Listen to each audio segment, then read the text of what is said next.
Hello, everyone. So this is C2YRIL. You're welcome to Cloud Journey HQ, and today I just want to talk about some of the top questions you likely see when you want to write the AZ-900.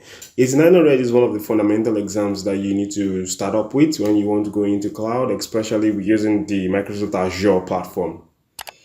Okay, so I'm going to give us some of the top questions you should expect and some of the core questions, rubrics that you should also have in mind should you have plans to write the exams probably from now to next year or next 2 years or next 2 months. All right, so I'm going to just give us some of the questions and also the answers, and also give us some of the things you should look out for when you're preparing for the exams. So in the next slide, I'm going to drop like 10 questions. So if you have any plans to write these exams, you should just have in mind that the questions are not something so technical. So if you're a newbie, you could also still get up to over 700 or 800 in this exam, right? So it's not really a big deal. All you need to do is just to know the key points and the key concepts that is necessary for you to scale up the exam. So I actually aced my exams when I did that, and I feel you should be the next to testify about this journey. All right. So see you in the next video, and I believe you're going to learn something from this video, and I can't wait to have you celebrate about your next certification journey on LinkedIn about Microsoft AZ-900 Scale Up. Thank you, and let's dive into this. So here's the study guide for the exam AZ-900 Microsoft Azure Fundamental. So in the recent years, we used to have about four of the study guide, but for some reasons, in as at 2024 January, like there was an update. So let's go through this study guide preparation class and check what is the new thing AZ-900 has for us.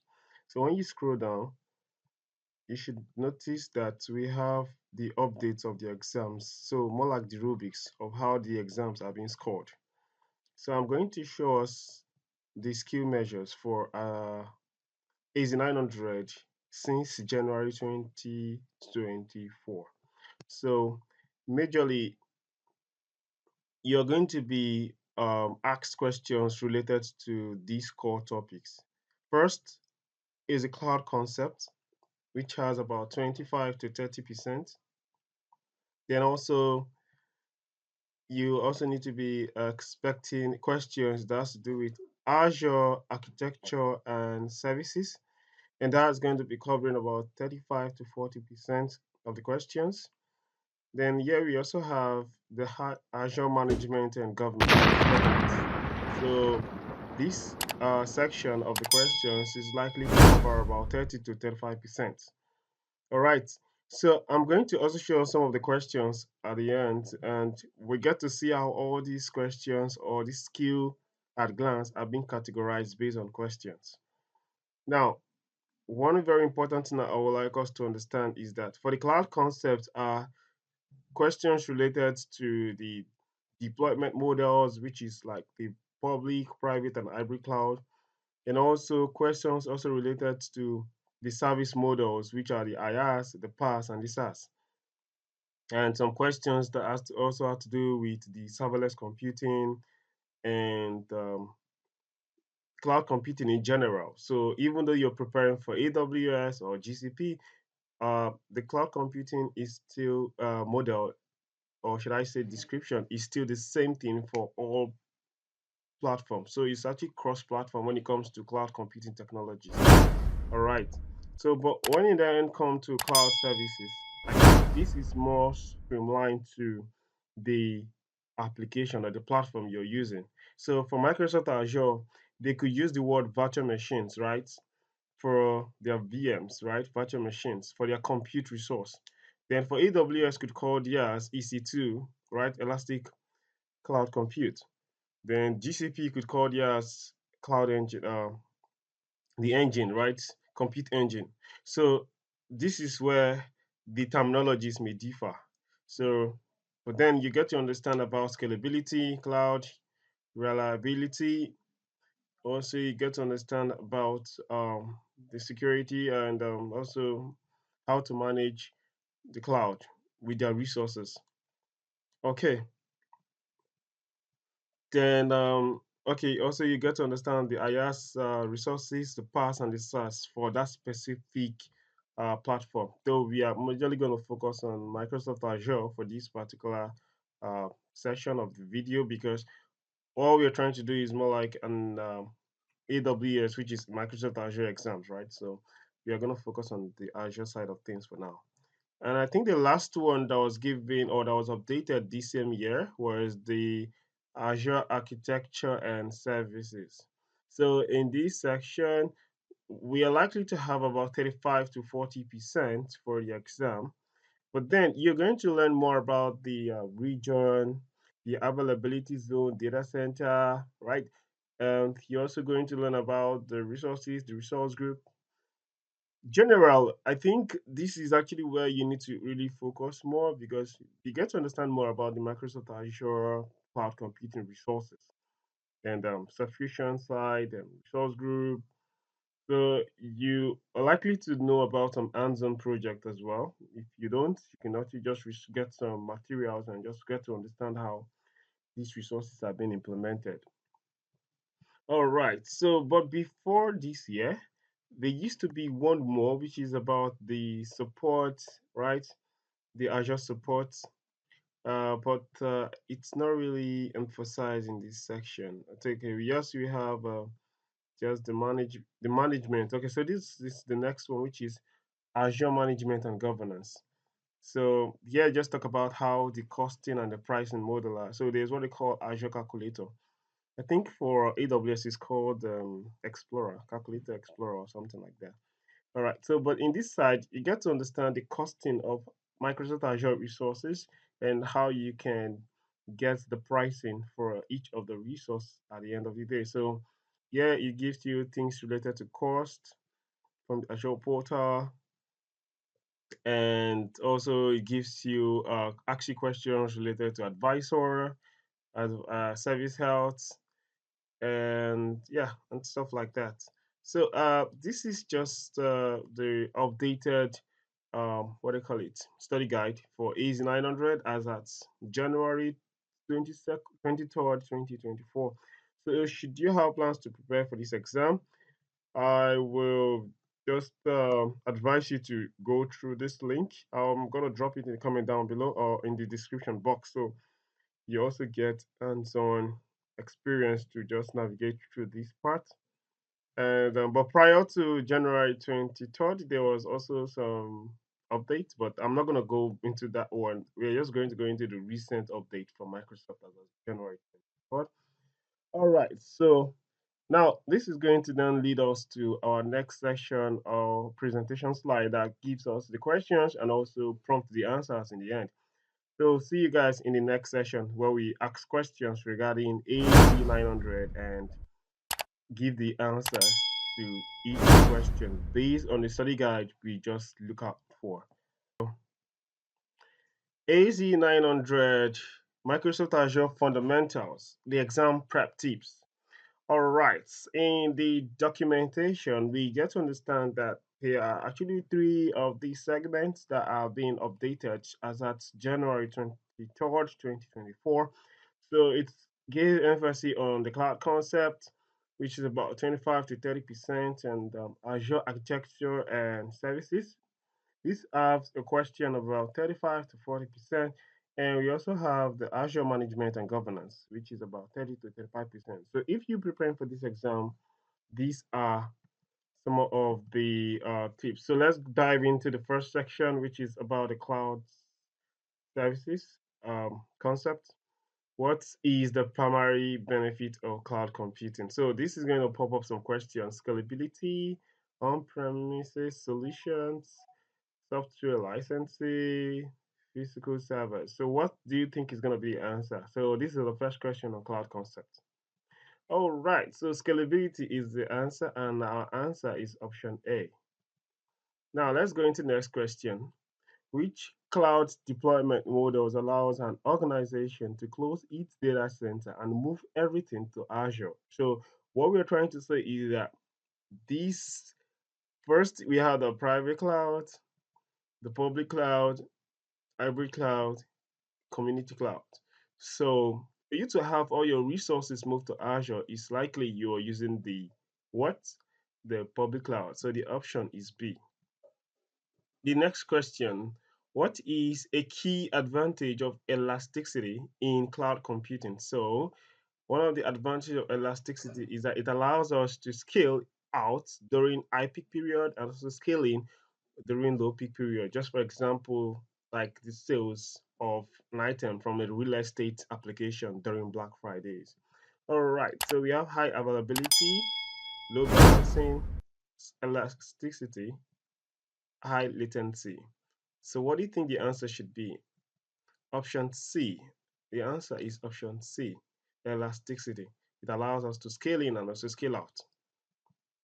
Next question. Which two characteristics are common in public cloud services? Select two. Metered pricing, dedicated infrastructure, scalability, custom hardware. So when it comes to cloud computing, especially public cloud, which like the Azure, they are actually metered priced and also they are scalable. So the option is A and C. What cloud model involve both on-premises and public cloud resources? So the option here we have private cloud, the hybrid cloud, the public cloud, and the community cloud. So what do you think is going to be the answer to this question? The option is B, hybrid cloud. So we dive now into the Azure architecture and services, and this is going to talk more about the Microsoft Azure core services. Let's dive into the question as we proceed. So, which Azure service provide serverless computing? So, when it comes to serverless computing, what service resources provide that? So, you have Azure virtual machines, Azure functions, Azure container instances, and Azure storage. For serverless computing, the option is B, Azure function. Which Azure service allow for the creation and management of groups of load balance virtual machines. Virtual machine skill sets, Azure Kubernetes Service, C, Azure Logic Apps, D, Azure App Service. So when it comes to load balance VMs, which allows you to create more instances related to your compute power or your metered rules that you set, the A, option A, virtual machine skill set is what does this magic. So it's the resource that allows you to create load balance virtual machines. The next question, what Azure service could be used to replicate Azure machines across multiple data center for resilience? So we have availability zones, we have virtual machine skill set, load balancers, then D, resource group. So when it comes to preventing disasters, recovery, or issues related to disasters, you could actually have your machines in different zones, and we have about three availability zone in one region. So availability zone allows us to create resiliency when it comes to keeping our data. So the option is A. The next question, what Azure service can be used to create highly available scalable web application and APIs?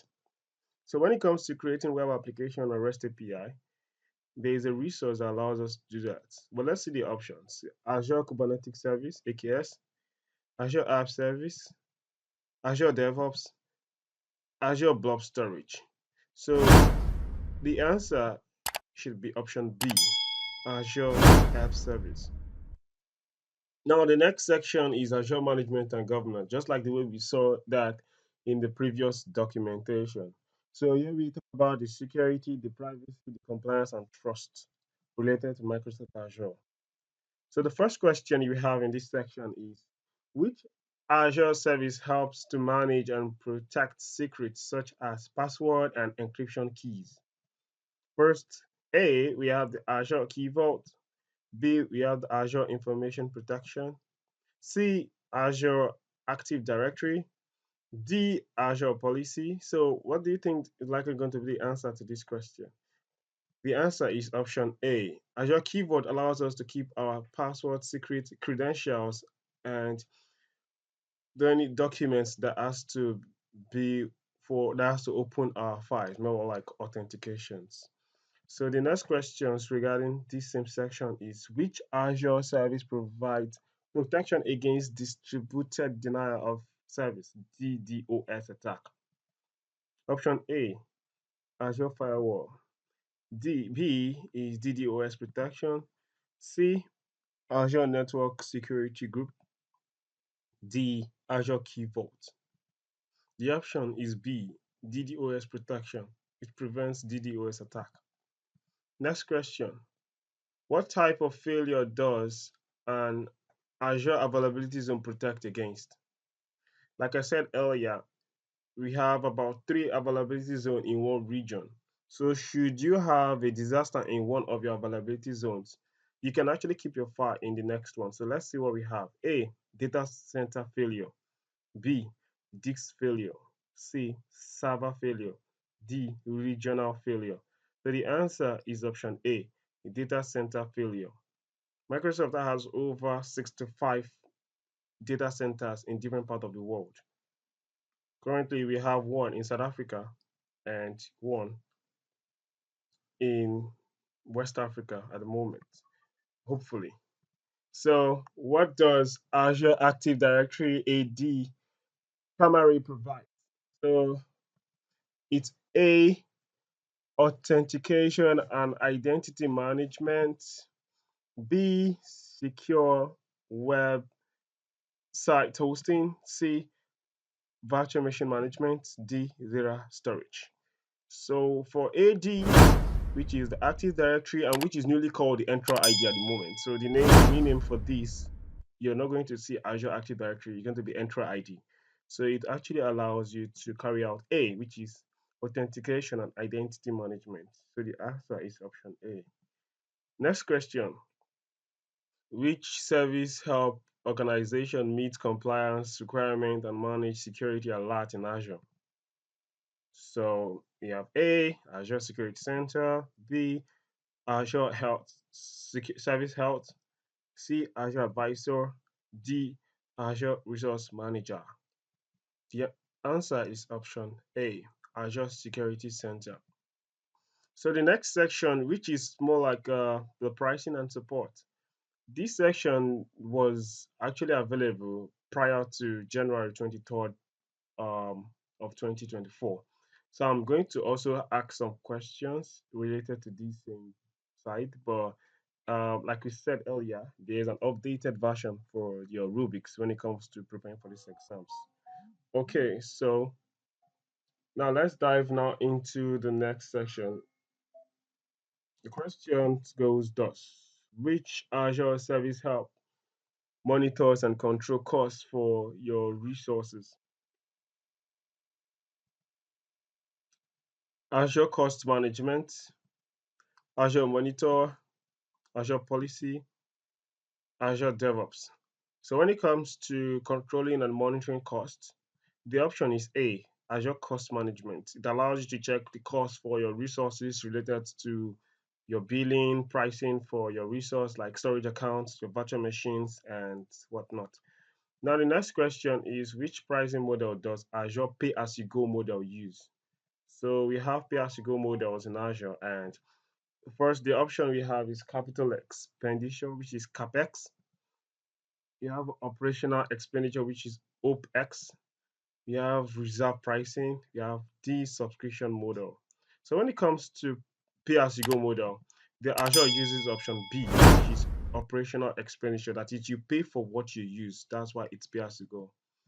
The next question is which Azure support plan provides 24 hours 247 access to your technical support for critical issues?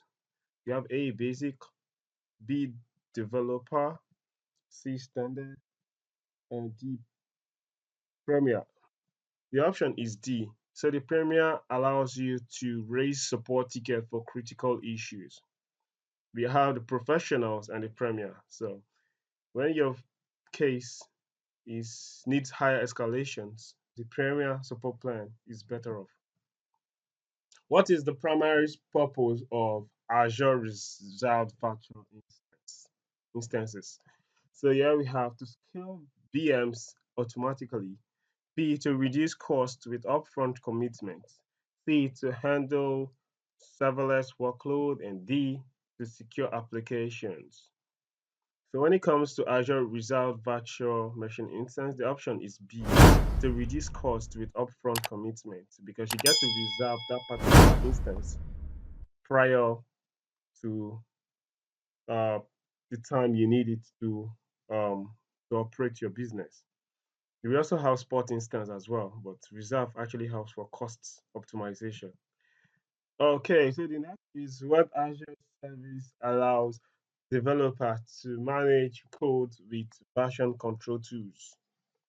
A. Azure DevOps repos. B.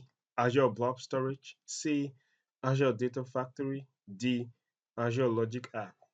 The option is option A, Azure DevOps repo. Now try this out. So I'm gonna ask just one more question and we call it a day. So feel free to drop your comment below. Also share your answer and any other video content you're looking forward to. Here we have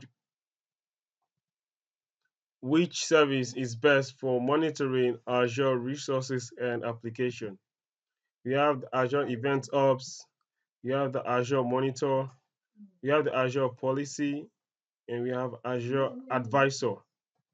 So the option, I'm not going to tell you the option. So should you have any answers to this question, I would like you to drop it in the comment section down below. Let's see what you've got for us in this option. And I'll see you in the next session. Probably we talk about how to scale up 104 and we go further to DevOps certification journey. All right. Thank you.